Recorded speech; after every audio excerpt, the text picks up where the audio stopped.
Hello. Today our topic is migration. There are different names for migration in different countries, especially in Africa. In Nigeria, we call it japa. So for my Nigerian viewers, our topic today is japa. Um, in my opinion, the best time to move elsewhere for professional reasons, for economic reasons, or for other reasons is yesterday. And the second best time is today. The worst time is tomorrow. Why? Because immigration policies from country to country are changing very quickly and they are not getting better. They're actually getting worse. The cost of migration is not getting better, it's getting worse. Um, Especially for people in Africa, because the global economy works against African currencies and African nations. So the higher the value of the big boys, dollars, pounds, and euros, then the less the value of the the little wimps, naira and cedis and co. So if you are in Nigeria, for instance, and you're trying to move to England or any part of the United Kingdom to study, to work, the cost of doing so will increase exponentially over time. The longer you wait, the more naira you will need to get it done, because you don't earn in pounds, you earn in naira.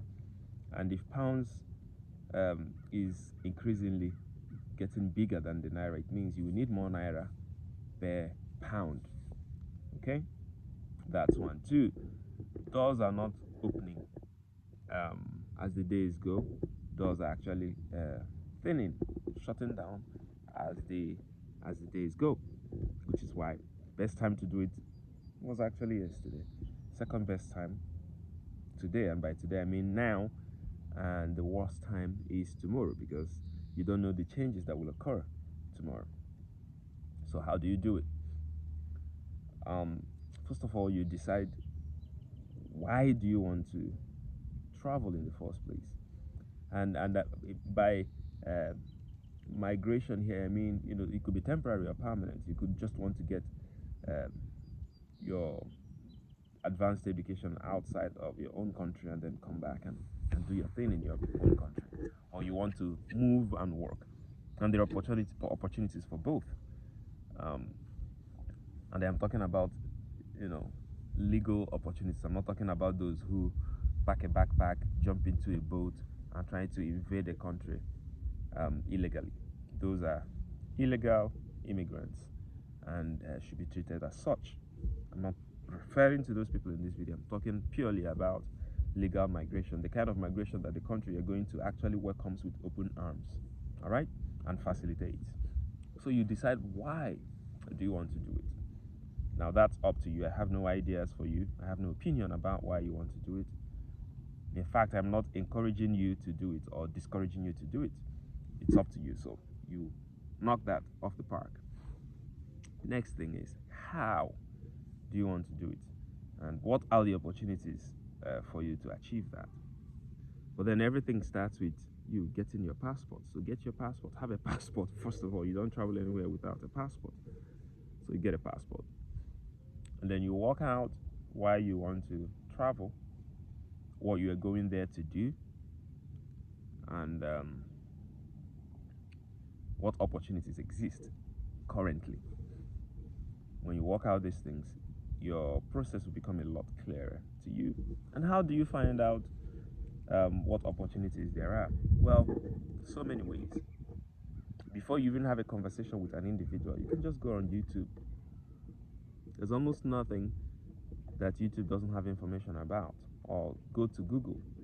But I'll suggest YouTube. Why? Because on YouTube you'll find people who are actually in the country that you are trying to go to, doing exactly what you intend to go there to do. So you hear information directly from the horse's mouth, and you can understand your specific process and begin to apply it. And then when you get that information, then you get online on Google and just make simple quick searches. application process for so kind of visa, then your pathway will start becoming a lot clearer to you.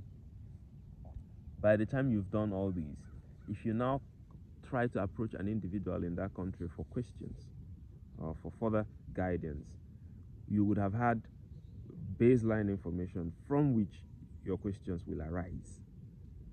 But you will be doing yourself a lot of disservice, and you will look irresponsible as an adult if you just approach someone and want the person to download the process to you when you do not have a passport, you haven't done any research about what you want to do, you haven't even decided what you want to do, and you want someone in another country to decide for you or advise you on what you should do with your life. In some cases, that might work. In many cases, that might be very self-limiting. That might, in fact, work against you, because you would probably get to that country and find out that you would have had better opportunities if you knew better, if you did your homework. And you can't blame the person who advised you. The person advised you based on their knowledge, based on, in fact, their experience. And their knowledge will be limited to their own limitations. So, do your job, get your passport, that's your job. Decide what you want to do. Find out how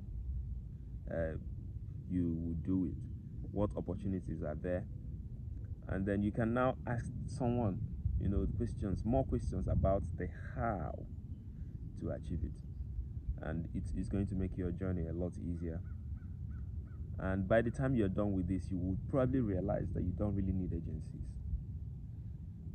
Those who do these things themselves, working with someone who is in the country they're aiming at, are the least likely to be duped of their hard-earned money. Those who surrender the process to the whims and caprices of agencies are the most likely to be duped. They have the worst stories, and most of their stories are sad stories, soaked in tears and frustration. So I would say avoid agencies as much as possible, unless you literally cannot do it without them. And even before you approach an agency, there are a lot of things that you can do by yourself. You spend the most money on agencies. They are the most expensive and the most risky people to use their help to achieve your migration goal. So, am I against agencies? Totally no. But I do understand they are the most risky, and they would agree with me too. They're the most risky. That's why even before they start with you, they give you the caveat that, hey, there is no guarantee. Some will even promise unrealistic guarantees, and you don't want to find out that guarantee does not exist when you now need it to work for you. So they tell you, oh, if you pay us 10 million naira, we do the whole thing for you, and it's guaranteed. And you find out at the end of the day that, well, it didn't work out, and you want your 10 million. Then I tell you, well, but we spent money here and we spent money, we have to go half and half with you. Your 5 million vanishes. Or they might tell you that, no, we're not giving you a dime back. There's nothing you can do. Some people are even foolish enough to work with individuals who claim to be agents.